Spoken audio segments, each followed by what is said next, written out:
কুষ্টিয়ার দৌলতপুর যেন মাদকের স্বর্গরাজ্য। হাত বাড়ালেই পাওয়া যায় নানা ধরনের মাদক। কুষ্টিয়া সীমান্ত দিয়ে পাচার হয়ে আসা মাদক ছড়িয়েও পড়ছে দেশের নানা প্রান্তে। দু একজন পাচারকারী ধরা পড়লেও নেপথ্যের গডফাদাররা রয়ে যায় ধরা ছোঁয়ার বাইরে। কুষ্টিয়া প্রতিনিধি শরীফুল ইসলামের পাঠানো তথ্য ছবি নিয়ে ডেস্ক রিপোর্ট। সিনেমার মতো এই দৃশ্য, দিনে রাতে ছোটাছুটি, ভারতের সীমান্ত পেরিয়ে আসছে মাদকদ্রব্য।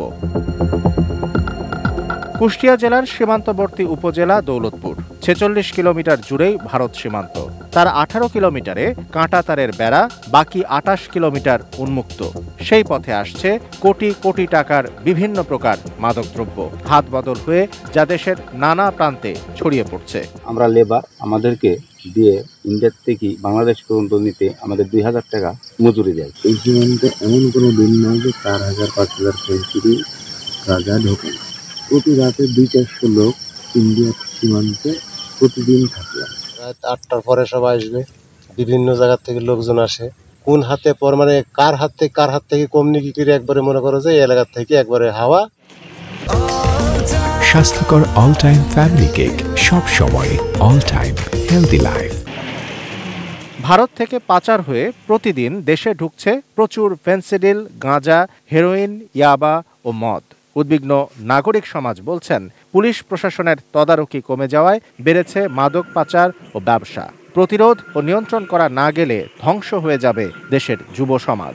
স্কুলগামী ছাত্র, এই সকল ছাত্ররা মাদকের সাথে জড়িয়ে পড়ছে, পাশাপাশি তারা ব্যবসার সাথেও জড়িয়ে পড়ছে। শুকনো সময় পানি থাকে, হাঁটু পানি। আর এই হাঁটু পানি থাকার কারণে দেখা যাচ্ছে যে ওপারের মাল এপারে অবাধে নিয়ে আসার সুযোগ থাকে।